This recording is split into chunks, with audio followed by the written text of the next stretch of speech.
Hey, what's up, everybody? Welcome back to Treasures Galore.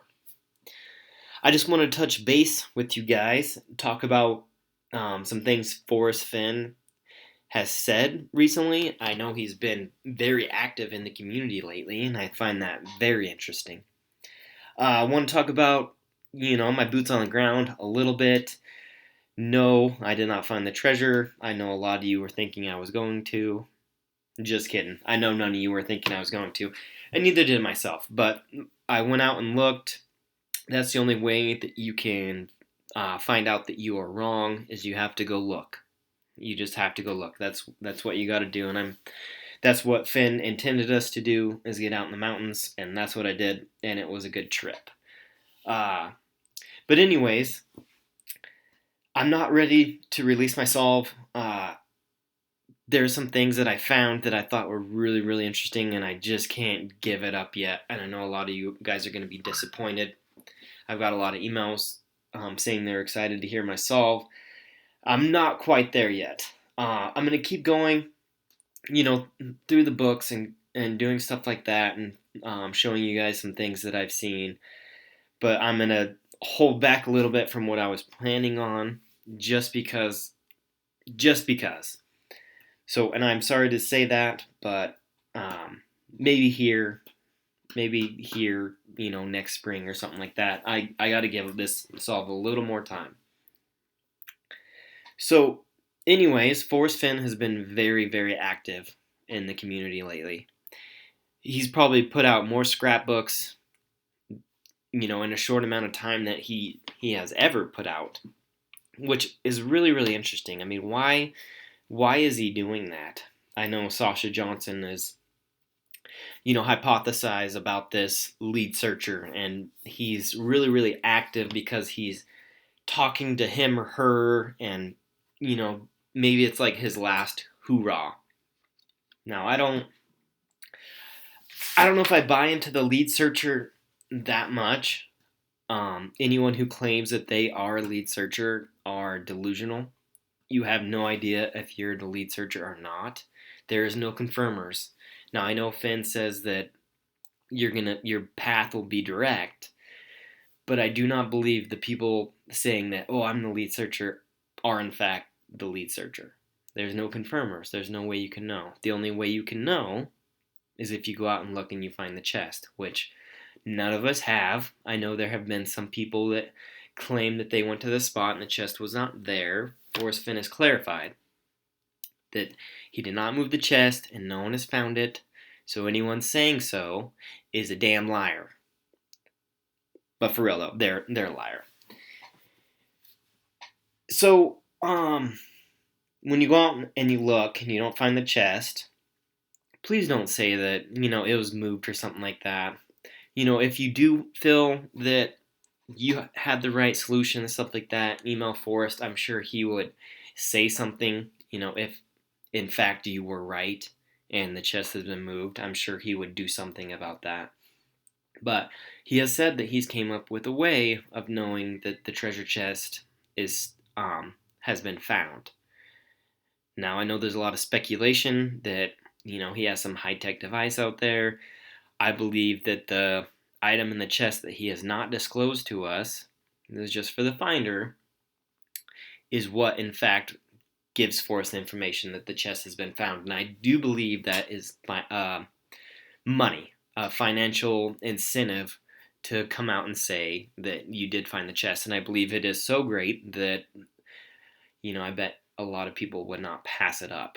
I know that was his first plan, but when the chase came out originally, it was in 2010.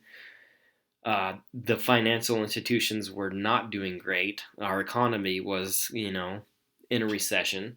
So I think he kind of feared that his bank might not be there. So he took the IOU out, and I think he put something else in. Now, maybe that is something that has to do with his estate. I'm not sure, but I do really believe that money talks. So I believe that is how he will know that the treasure chest is found. Now back to the lead searcher. No one knows that they're the lead searcher, but there might in fact be a lead searcher. But the only person that knows that will be Forrest Fenn.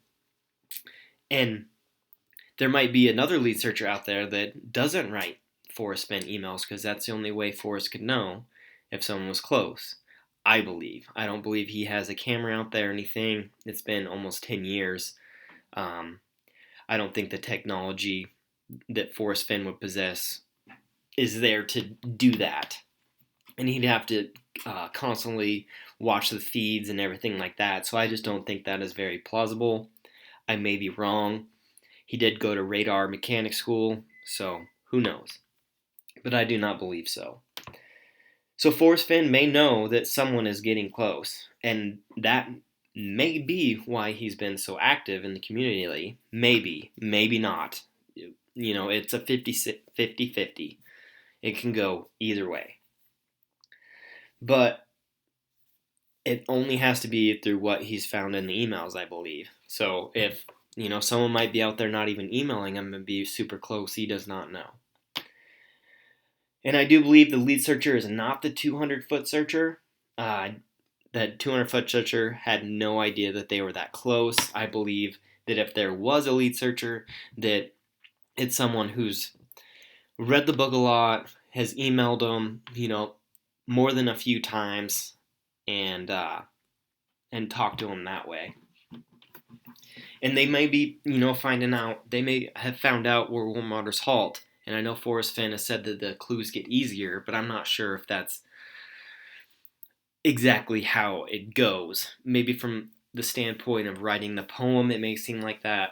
But as far as us, I don't know. It doesn't seem like it would get very much easier after you found the first clue. Because people who found the first clue went right by the other 7, not knowing they'd been that close, right?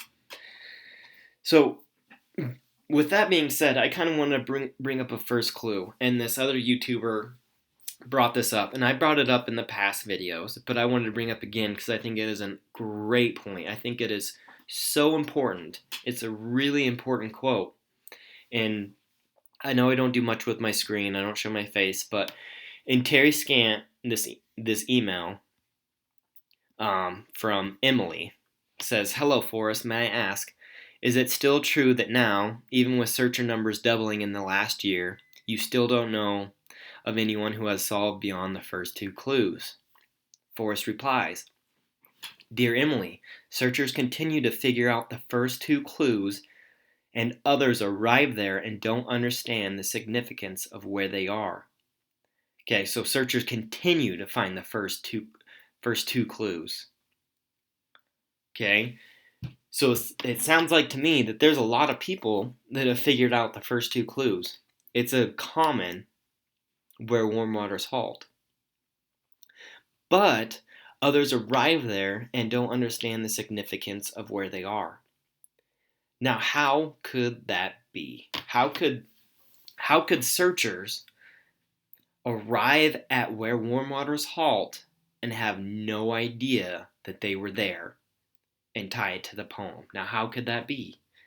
Now, maybe it's a really general solve, and maybe, where warm waters halt is a different clue. I don't know.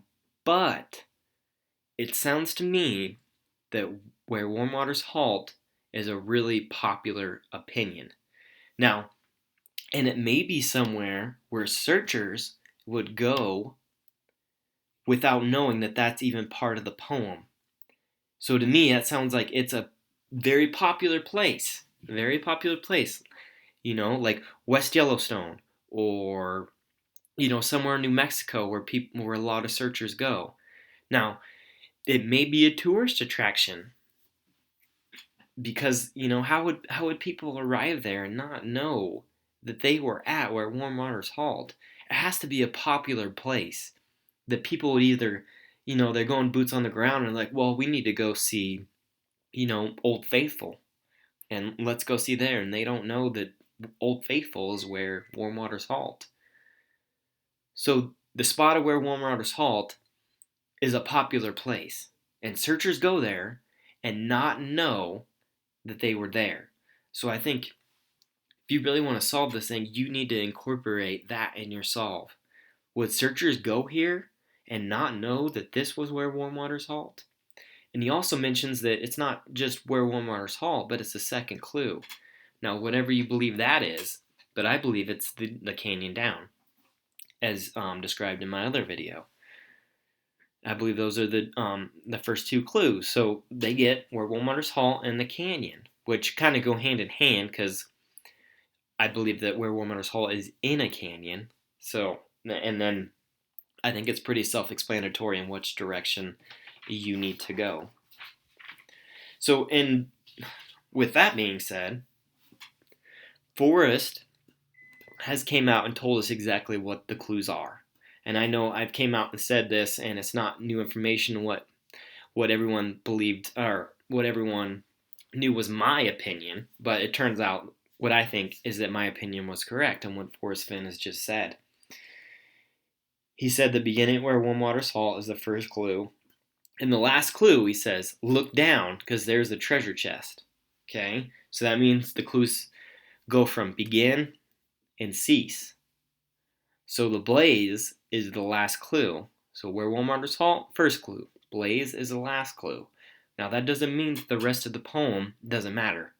I believe that there are other hints in the poem that help you with what to do and where to start and stuff like that. So I'm not saying that discard the other stanzas.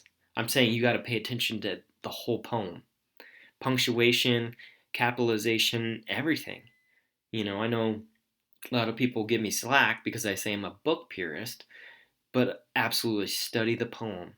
I believe you should do that first. Study every line, every word, and then go back and read the book and try to find out hints that'll help you. So study the poem, use the book, and those are the 9 clues, guys. And with that also being said, is that he's saying to look down. So to me, that really seems like the blaze would be something above ground level, right? And it's not a structure, but it's something above the ground where you would have to look down.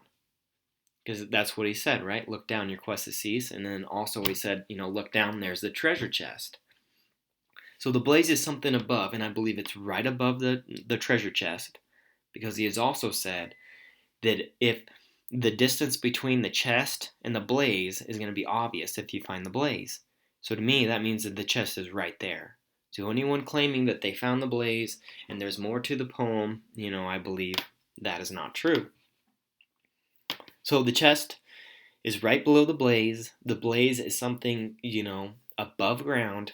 So there's no structure involved. To me, and I might be wrong, but to me that means that the blaze is either a mark on a tree or a mark on the rock. Now, if you're out in the mountains, tell me what else could be a marker. It's something that stands out that would make you look down. To me, I know I made my other video on what I thought the blaze was. I think it is a mark on the tree. I know that people say, well, that won't last long, and, it's not. He said it wouldn't be feasible to try. I've kind of explained that. Forrest Fenn said he thinks the clues might last 100 years, but he doesn't know. So, 100 years is not very long in the grand scheme of things. And also, it wouldn't be feasible to try. I've explained that too. He doesn't say it wouldn't be feasible to do, but he says it wouldn't be feasible to try, which is kind of bringing me up to my next point on Tarry Scant with Marvel Gaze. Now, if you've watched my videos, you would know my stance on Tarry Scant with Marvel Gaze, and it's exactly what Forrest Fenn said it was. And I'm not taking credit on that. I know there's other YouTubers who say that, they said that first. It's not true. People have had the idea of Tarry Scant with Marvel Gaze meaning get the hell out of there, right? Which Forrest Fenn said is Tarry Scant with Marvel Gaze. So, people, and it's pretty self-explanatory with the words but and just. Your quest is ceasing, but, conjunction, right? There's something else to it. Tarry Scant with Marvel Gaze, okay? Just take the chest and go in peace. That's all you gotta do when you find the chest. Grab it and go in peace, which in my mind means, go quietly. Don't say anything. Just get out of there. Take it and run. So, why would you need to just get the hell out of there? Forrest Fenn says Forrest Fenn said there was a sense of urgency there. So why? Why is there a sense of urgency when you find the chest? Now, guys, this is just how I see it. There's a 99% chance that I'm wrong. But this is just how I see it, and this is kind of, this YouTube channel is a way of expressing my own opinions. So there's a sense of urgency. So, in my opinion, that means that there's two different options on why that you would have to get the hell out of there. Either it's in a popular spot, and people might see you, or the chest is somewhere where it's not supposed to be. And that has probably been my most unpopular opinion on my YouTube channel, that it might be hidden somewhere where it's not supposed to be. And I've said that from the beginning, right? But this line just really, hammers it in for me. Because if it was in a popular place, and the blaze is something that would stick out, now how could no one stumble upon the chest? How, if there's a lot of people around, they might see you. You can't tell me that someone couldn't stumble out there and be like, wow, what's that? Oh, look down. Wow, there's a treasure chest there. You can't tell me that no one would stumble upon it if it was in a popular place where there's a lot of people. So, I know other people said, well, it's millions of dollars, you got to get out there. You can't trust people. Well, that means that there are people, in fact, around. If it's just some secluded, spot in the mountains, you wouldn't have to worry about being seen. I live in the mountains. I know how, there's barely anyone out there. It's unless it's a really popular trail or something like that, or, a tourist attraction, there's probably not going to be many people out there. So why would you have to get out of there? Now, which brings me back to, that it's in a place where it's not supposed to be. But first, let me bring this up. Also, with a popular place where people are, how would he hide his body? That was the original plan. He's going to die with the treasure chest, right? Now, how would he hide his body and no one find his body if it was in a popular place also? How would he be able to do that? If it was a popular place, his body would be found in probably 24 hours. So I do not believe it is in a popular place where there are a lot of people at. I do believe that it may be hidden somewhere where it's not supposed to be. But why would he hide it somewhere like that? Forrest Fenn has been a man, of controversy, I guess. If you study his life, in his art gallery and stuff like that, and you just go and he lives out on the edge. How are you going to find out where the edge is if you don't go out there and look? Now, he said that he doesn't break the law, but he sure bends them quite a bit. And I believe that is what he's done with the treasure chest. With his, him saying that, let me try to think about how I'm going to phrase this, is that, would you rather have a bad art piece from some famous person or a good art piece from an unknown? That caught him a lot of slack, and he was just, really controversial in how he did his art, and I know a lot of people didn't like it, and even his epitaph is, I wish I could have lived to do the things I was attributed to. So he's been accused of a lot of things, and he's done a lot of things. He's always been one to stir up the pot, per se. So, in my opinion, that it wouldn't be far-fetched to think that this treasure hunt is something like that also. But I know there are some legal issues as far as, what kind of areas would be off limits with this treasure chest. Private property would be one, Indian land, even hiding it in a national park. Because in the poem, he gives you instructions on what to do when you get the chest, and it isn't go turn it into a park ranger. It's take it. Take it and don't say anything. So if you do find it in a park, I believe that he's telling you, don't turn it in, don't dodge that, don't say anything, and just take it. You don't have to tell him where you found it.